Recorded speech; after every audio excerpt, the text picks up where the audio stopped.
Hai Sobat Milenial. Milenial seringkali dipandang sebagai generasi yang paling cepat belajar.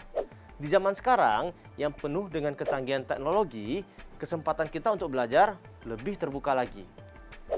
Kita bisa mempelajari apapun sebanyak mungkin, diantaranya bahkan gratis. Aksesnya hanya memakai jempol kita.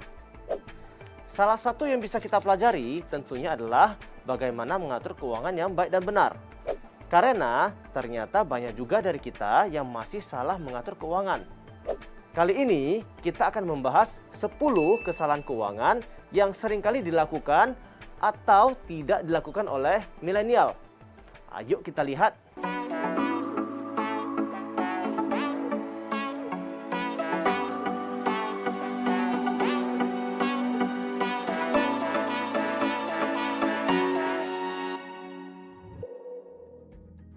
Pertama, memiliki gaya hidup yang melebihi penghasilan.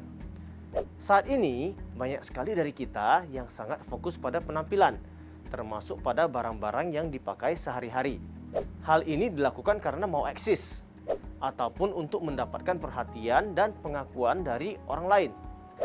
Namun, seringkali untuk mendukung gaya hidup seperti ini, anak muda harus rela mengeluarkan uang atau budget yang lebih besar dari seharusnya. Tentunya tidak salah jika anak muda ingin berpenampilan baik dan menarik.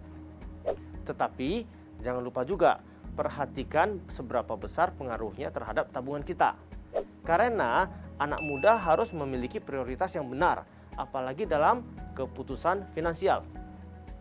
Jangan sampai uang tabungan habis hanya untuk mengikuti gaya hidup kita. Kedua, tidak melakukan journaling keuangan. Sobat milenial, apakah kalian mencatat pemasukan dan pengeluaran setiap bulannya? Jarang sekali anak-anak muda melakukan journaling keuangan, yaitu mencatat setiap pemasukan dan pengeluarannya. Hal ini wajar karena memang jarang sekali orang tua mendidik anak-anaknya untuk melakukan hal ini. Jadi, taunya setiap bulan terima gaji, kemudian membelanjakannya. Namun, ternyata journaling keuangan ini bisa membuat seseorang bisa konservatif dalam menilai antara pengeluaran yang memang sangat penting dengan yang tidak terlalu penting. Sehingga seseorang dapat maksimal menyisihkan uangnya untuk ditabung ataupun diinvestasikan. Ketiga, tidak memiliki financial goals atau tujuan keuangan. Sebenarnya hal ini setengah benar. Soalnya rata-rata kaum milenial pasti memiliki impian untuk sukses dan memiliki aset yang banyak. Namun masalahnya adalah impian ini tidak diiringi dengan perencanaan yang matang soal keuangan. Kita sering tidak memiliki ukuran dan patokan. Hal ini bukan semata-mata soal pekerjaan yang baik dan bergaji besar.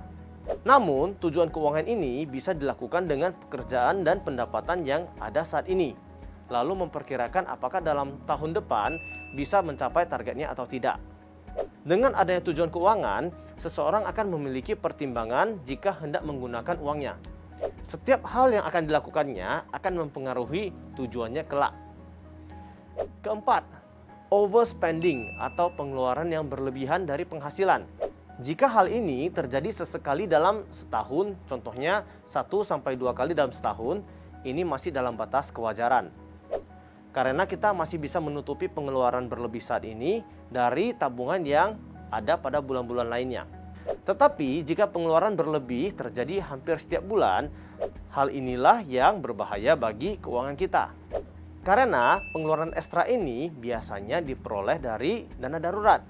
Yang paling bahaya adalah jika dana ini datangnya dari pinjaman.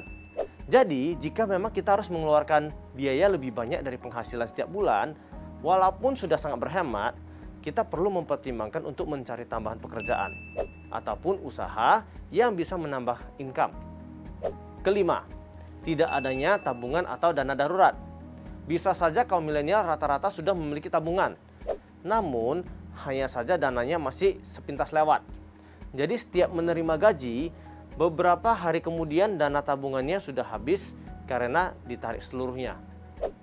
Hal ini terkadang bukan terjadi karena gaji yang terlalu kecil, namun kesadaran untuk menabung yang cukup rendah.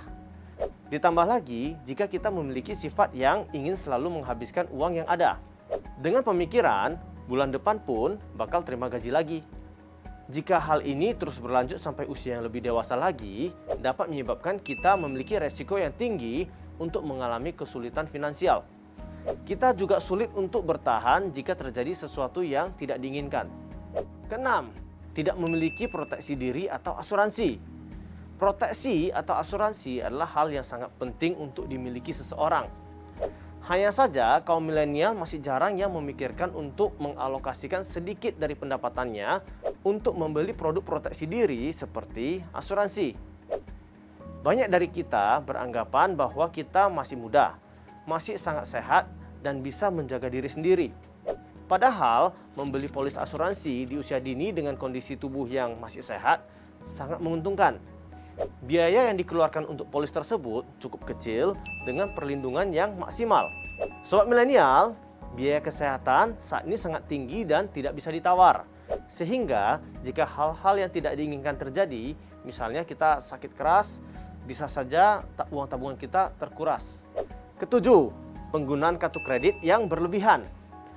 Untuk hal tertentu, kartu kredit sangat membantu, seperti pembayaran secara cashless sehingga lebih aman. Namun masalahnya adalah kita yang tidak sungkan untuk menggunakan kartu kredit sampai pada limitnya. Setelah itu membayar tagihannya secara mencicil. Di mana tanpa kita sadari, bunga dari pinjaman dengan kartu kredit cukup tinggi. Alhasil, pembayaran kredit bulanannya menjadi bertambah lama. Hal ini menyebabkan pengeluaran ekstra yang sangat tidak diperlukan hanya untuk melunasi bunga pinjamannya. 8. Tidak membedakan antara keinginan dan kebutuhan. Makan adalah suatu kebutuhan, tetapi makan di restoran mewah itu adalah keinginan. Kebutuhan terhadap makanan memang tidak bisa ditawar, karena makanan merupakan kebutuhan pokok. Namun, jika biaya yang dikeluarkan untuk makanan setiap bulannya cukup besar, padahal sebenarnya ada pilihan makanan yang lebih ekonomis, tentunya ini bisa dikatakan sebagai hidup boros. Ini adalah contoh antara menentukan kebutuhan atau keinginan. Kebutuhan memang tidak bisa ditawar, namun keinginan masih bisa dipertimbangkan, karena jikapun tidak dipenuhi, tidak berdampak signifikan. Apalagi jika keinginan itu memerlukan biaya yang besar. 9. Latte effect. Adanya kebiasaan kecil namun rutin dari kaum milenial yang dilakukan hampir setiap hari.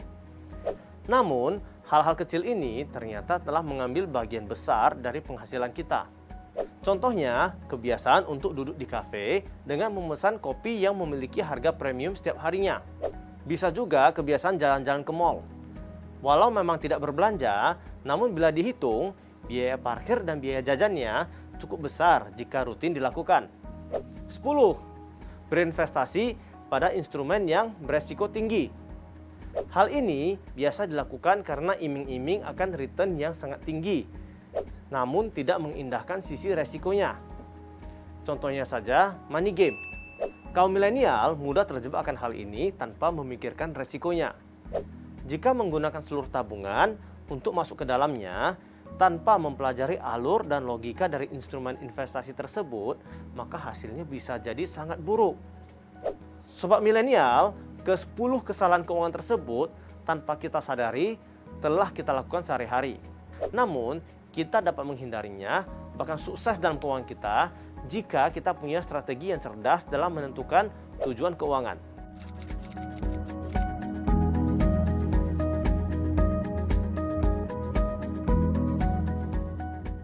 Apa saja sih SMART goals atau strategi cerdas mencapai tujuan keuangan? Pertama, spesifik atau khusus. Kita harus detail dan khusus dalam menentukan langkah agar target keuangan kita tercapai. Misalnya, saat kita mulai berinvestasi, kita bisa menargetkan bahwa dalam 5 tahun ke depan kita bisa membeli rumah. Nah, inilah yang disebut target yang spesifik. Kedua, measurable atau terukur. Setelah kita menentukan rencana yang khusus, maka kita harus membuat agar rencana tersebut dapat diwujudkan. Misalnya, jika kita ingin membeli properti seharga 300 juta rupiah dalam waktu 5 tahun, maka kita harus mengalokasikan dana investasi sebesar 5 juta rupiah setiap bulan. Sobat milenial, Ukuran yang jelas ini penting agar tujuan kita dapat tercapai. Setelah terukur, apalagi ya sobat milenial? Ketiga, accountable atau dapat dipertanggungjawabkan. Sobat milenial, strategi keuangan harus disusun sebaik mungkin agar dapat dipertanggungjawabkan. Kita harus dapat memperkirakan apakah target tersebut dapat dicapai. Tentunya kita sudah punya ukuran-ukuran untuk dapat mencapai tujuan tersebut. Jika target sudah dapat diperkirakan pencapaiannya, maka selanjutnya kita harus memastikan bahwa target itu keempat, reasonable atau masuk akal. Sobat milenial, ketika kita menetapkan tujuan keuangan, kita harus bisa memperkirakan bahwa tujuan ini masuk akal untuk diwujudkan. Jangan membuat rencana yang tidak masuk akal atau terlalu sulit untuk dicapai. Usahakanlah agar angka pencapaian ini dapat mendekati target. Biasanya, kita perlu melihat kondisi keuangan kita saat ini untuk dapat merencanakan ke depannya. Nah, ketika strategi sudah disusun, apa lagi yang harus dilakukan? Kelima, timetable. Buatlah batas waktu untuk mencapai tujuan tersebut. Misalnya tadi, untuk bisa mempunyai properti seharga 300 juta dengan investasi 5 juta per bulan, maka kita mengatur waktunya 3 tahun.